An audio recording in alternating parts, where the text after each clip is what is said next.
What's up, weirdo? Shadetree Surgeon here with my man Flipknot back there brooding on the end of the truck. We got a little challenge for Flipknot. We're gonna get him to 100,000 subscribers before the new year. He's only got about 85,000 to go, so I think if we work together, 100K before the new. Anyway, we've got the Road King and we've got the Road Glide, Road King Kong, and the Butt Rock Mobile. Old Flip over here, he's gonna jump on the 131, the Burt's Harley Davidson Stage 4 Road King Kong, and I'm gonna give the Road Glide another chance. So there's a lot of people who actually found my channel because of my negative review on the Road Glide. It was me just saying all the things I hated about the Road Glide, and everyone's just like, well, if you don't know how to ride one, get off one, and how dare you hate a motorcycle? And it's like, hey dude, I didn't hate the motorcycle. It was just me listing all the things I hated about it because there's a million good reviews out there. I was like, oh, I'm gonna give a bad one. But I haven't ridden a Road Glide on the channel since then. And a lot of people have been asking for it, and we got one in the Brapstar fleet right now. So let's get her done. It's time to jump on the shark. These are two very different reds right here. You guys let me know which one you like better. Obviously I'm partial to this, they call it billiard red. I like it. It looks like a pool ball, but I don't know, man. I know a lot of people are gonna like this kind of, it's almost like orange a little bit with this flake in it. These floorboards are a lot, okay? I mean, maybe it doesn't look big in the picture, but I'm like, holy crap, dude. All right, this does have exhaust on it. Oh, that's right, I got a dash again.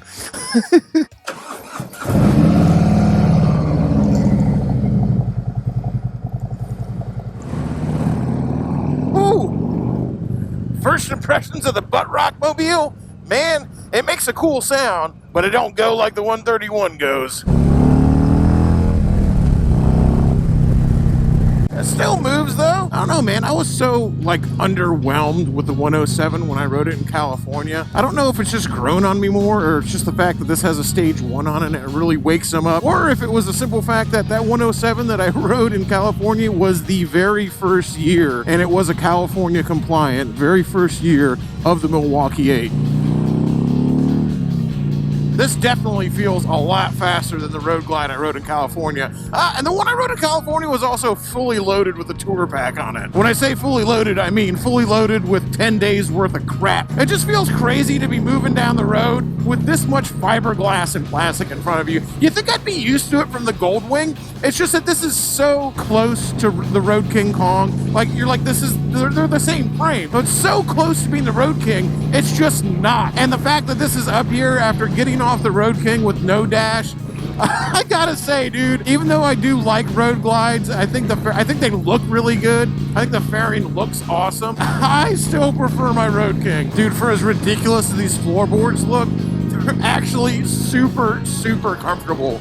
Wow. I would never put these on a bike because I think they look terrible. I mean, to each their own. I'm sure some people like them. But man, they're actually really nice. The Road Glide, man, let me tell you, frickin' poked a bee's nest when I released all the things I hated about the Road Glide, and people took that real personal. I've even said in the video, man, just because the motorcycle's not for me, it doesn't mean it's not for you. And who am I? I'm just some dipshit on the internet. It's not like I know everything. I got opinions, that's for sure. I love it when people say, oh, everybody has an opinion. They're like assholes, and everybody has one. They all stink, and you just keep your opinion to yourself. Like, it's a YouTube video, man.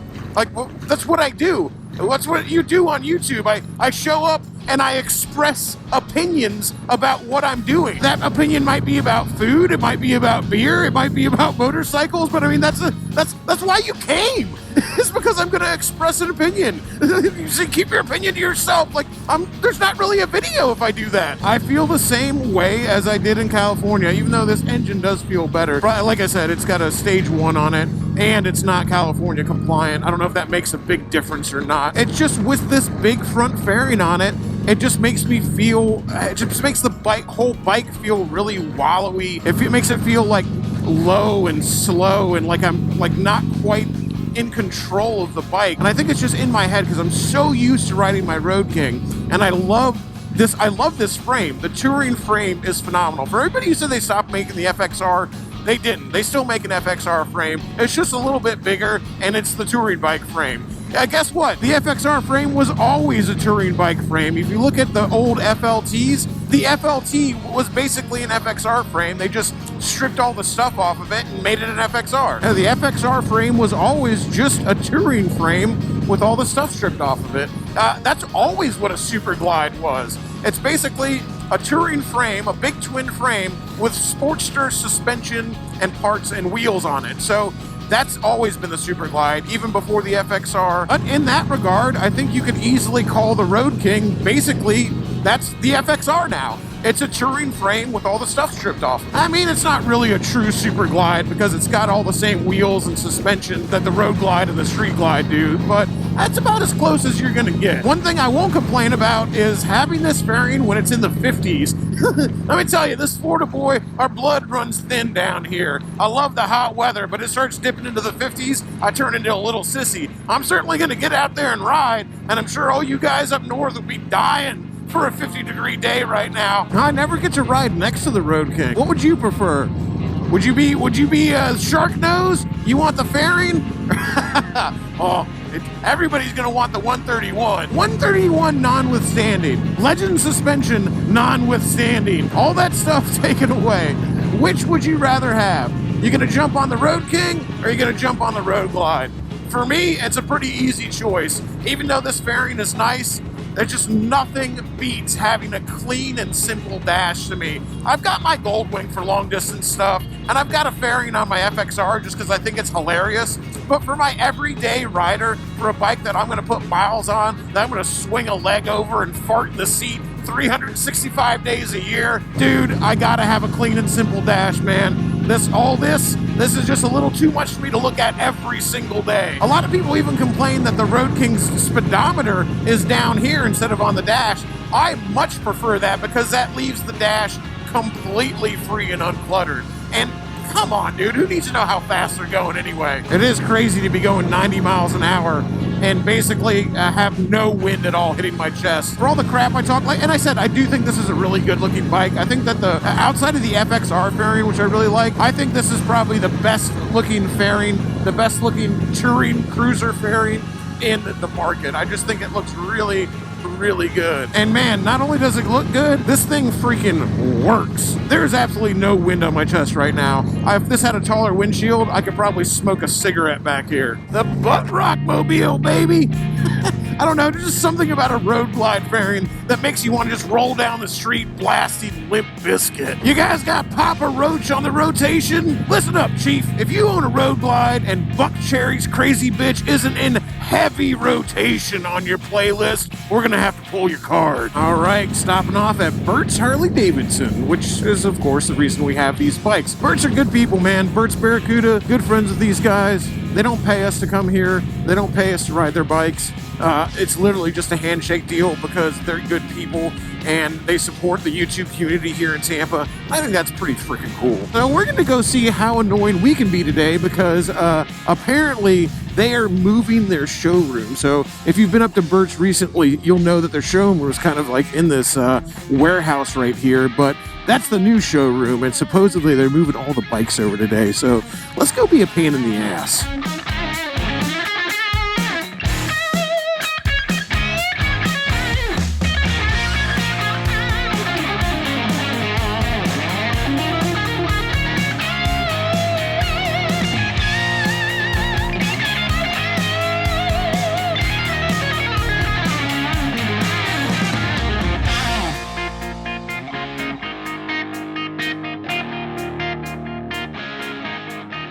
That's still here. You guys remember that video? There's an arrow pointing because that's where the whoops happened.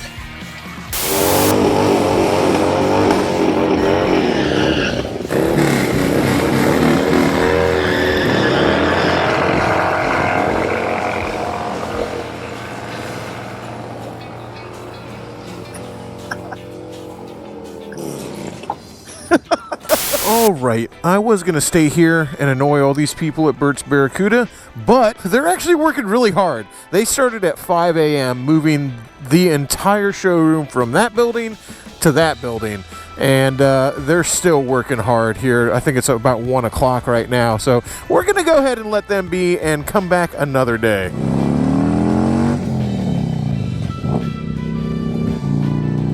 it's not what I would call fast, but I don't know, man. These big old V-twins, they just move with a certain kind of authority. It's crazy how much just a stage 1 really wakes them up too. And I know that because I've spent a lot of time on a stock 107. I had a Heritage Classic, so actually a lighter bike than this with a stock 107 in it, stock pipes, stock everything. And dude, this stage 1, it really makes it feel like a completely different motorcycle.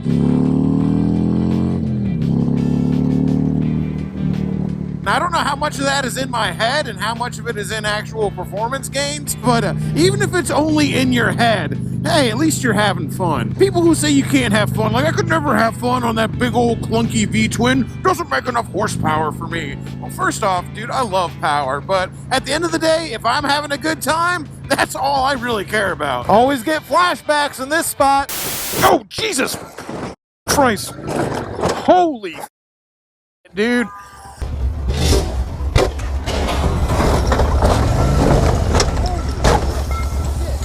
Hold up. You okay, man? You know what? I do like this bike. I like the Road Glide. It's not that I hate it. It's just not for me, man.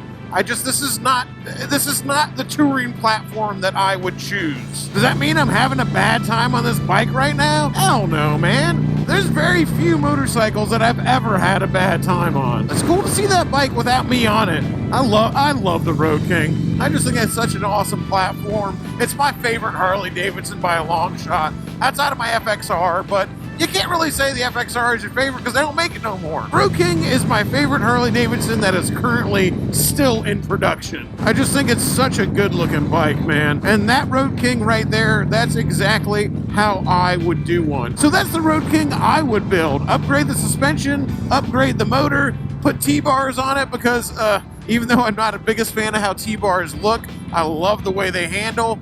Put a fairing on it because it covers up the T-bars. Make it louder, make it faster, make it handle better. That's basically all I wanted to do. After that, I love the way the Road Kings look. I didn't want to change anything else. Glad we missed that. That's the bridge we just came over. Freaking traffic stopped on that. Wow. Big perp, I love it. Oh man, I would like this Road Glide 1,000 times better if it was purple. All right, heading with my main man Flipknot over to Armature Works right now. I've never been there, although it's pretty popular in Tampa, let me tell you. Flip described it as cafeteria food for rich white people. So in other words, overpriced, but not so overpriced that we can't eat there too. Just overpriced for what it is. Let's go see if it's worth the hype. It's funny, people leave in the comments, they go, don't you guys ever eat anywhere normal? I mean, I did do a video at Waffle House once, so there is that, but everyone's like, man, I just want to see you guys eat at a regular restaurant. Like, nah, man, not when there's so many awesome locally owned places that I can go to. Everyone's like, man, you just eat nothing but hipster food. Like, sorry, man, have you seen the size of me? I like to eat well. It's like $5 to park or you park on the street. $5 to park a motorcycle? No. They got us up with somebody else. If I'm gonna overpay for cafeteria food, I certainly ain't gonna pay for parking, baby.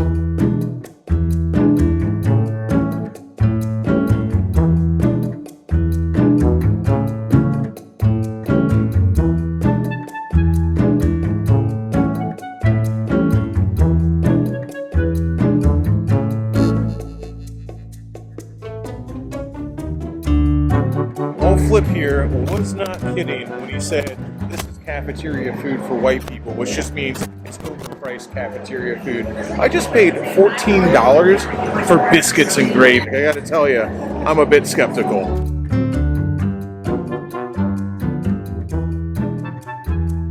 I don't know why there's greens in my biscuits and gravy. That's a little odd to me, but when in Rome. They do weird shit in Rome, dude. They do really weird shit in Rome. Oh, I gotta try this. No, dude. I gotta try this now. Thumbs down. Ugh. Why'd you make your sausage gravy sweet? It's got sugar in it. What? You know what I'm tasting? It's like maple syrup or something. Don't be calling yourself a southern cooking when your sausage and gravy tastes like that, all right? Yeah, your meal looks pretty good, man. All right, I'm gonna try a little bit here. A little bit of redemption with that mac and cheese. That stuff is on point. All right, my first experience at Armature Works, and I gotta say, Flip was right. That's cafeteria food for rich people. Well, let me tell you, rich people don't know how to make biscuits and gravy. We did achieve something. It is both the most expensive biscuits and gravy I've ever eaten, and also the worst. That was terrible. Mac and cheese, on point. Barbecue, great. Biscuits and gravy, there are some things that are sacred, ladies and gentlemen. Biscuits and gravy is one of them. I've eaten better biscuits and gravy at a freaking truck stop than I had there. That was absolutely awful. Okay, after some incredibly disappointing food, let's get on something that's not disappointing at all. Freaking messing with biscuits and gravy. Come on. Ooh, feels good to be back on the Road King. I'm being a little harsh. The food wasn't that bad. The biscuits and gravy, don't get me wrong, the biscuits and gravy was absolutely terrible. My grits were amazing. Flip's barbecue sandwich was amazing. The mac and cheese was off the freaking charts. Man, how do you mess up biscuits and gravy? Yeah, this is definitely my ride. The Road King is where it's at. For me, anyway. Obviously, everybody's different, and a lot of people are going to love that Road Glide. And like I said, I love the way the Road Glide looks, but just having this uncluttered dash, just having bars and a headlight in front of you, and that's about it. I really like that. Makes it feel more like a motorcycle to me. And again, Road Glides are fine. They're just not for me, baby. So, do I still hate the Road Glide? Well, I never hated the Road Glide to begin with. I definitely don't hate that. One of the big problems with the internet, there's a lot of problems with the internet, a lot of great things too, and I still think that the good definitely outweighs the bad. I really do believe that, but one of the bad things is having an even slightly negative opinion about something and just filtered through a computer screen to a lot of people that is the same as absolutely loathing something, wanting it to die and never exist. You're like, I don't agree with this person. Then all of a sudden on the internet, that for whatever reason, people go like, well, that means you hate it and you want it to die and be on fire and have super AIDS. I'm like, no, man, it's just like I just have a slightly negative opinion about it. You know, it doesn't mean I hate it. Doesn't mean I want it to die. You know, say one or two bad things about the Road Glide, all of a sudden all these dudes are online are acting like I kicked their freaking dog. I say negative things about every motorcycle I own because they're things that I observe. They're things that I see. Like, as much as I love riding motorcycles, and I love pretty much every motorcycle I've been on, because let's face it, two wheels and a motor, it's hard to mess that up. It should be as hard as messing up biscuits and gravy. You shouldn't be able to mess up biscuits and gravy. And in the same vein, it's pretty damn hard to mess up two wheels and a motor. I've never gotten on a motorcycle that I didn't absolutely love more than hate. It just doesn't exist for me. I don't know, maybe it's just me. It's just always been really easy for me to point out the flaws and the things I like. I mean, you take this Road King, for example. This Road King has many flaws. This is far from a perfect motorcycle. Although, thinking about far from perfect goes out the window once you twist that throttle, baby. But there it is, you know. This bike has a bunch of flaws. I still love it. I think that the trap some people fall into, and it's a very easy and very bad trap to fall into, is that they get this idea that, like, they say, like, if they like it, it must be perfect. Because if it wasn't perfect, they wouldn't like it.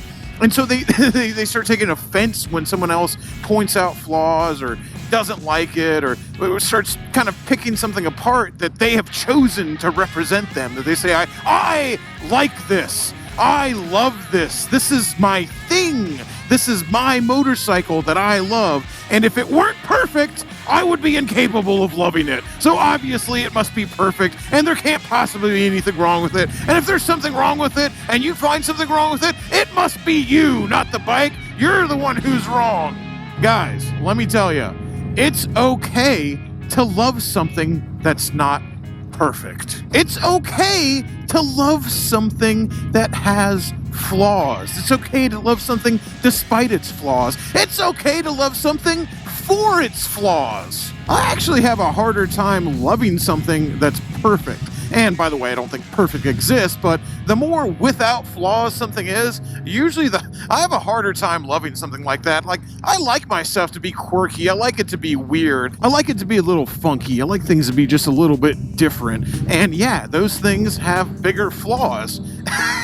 And I love them, man. Who wants something that's perfect? Who wants something that doesn't have a weird quirk to it? Man, not me. And if you tie up your ego in that, if you tie up your ego in the monetary decisions you make, like the toys you have, the things you like, if that's what represent you, like, oh, I only like the most perfect things ever, and that represents me as a human, man, I gotta tell you, I think you're doing it wrong. If you were to ask me, I think you're doing it wrong. As I said, you're allowed to love something that has flaws. You're allowed to love something that isn't perfect or beautiful. You're allowed to love something that's just a little bit weird. And you don't have to explain those flaws to anybody. You got your own reasons for liking something, and if you're having a good time, that's all you need. I don't know, man. Maybe it's easier for me to love something that has flaws because, hold on to your shorts here, folks. Believe it or not, I have a few flaws myself. I know. Gasps across the internet. Shadetree Surgeon is flawed. Shadetree Surgeon isn't perfect. Say it ain't so, baby. Say it ain't so. Yes, as a man of very, very, very many, numerous and varied flaws. In fact, I'm just made up of nothing but flaws. It's a little bit easier for me to love something that's just as weird as I am. In fact, I like it a little bit more. What can I say? Ugly guys do it better. Why don't you try me and find out, baby? All right, guys, that's going to about do it for this incredibly flawed episode of the Shadetree Surgeon Show. Till next time, y'all, keep it weird.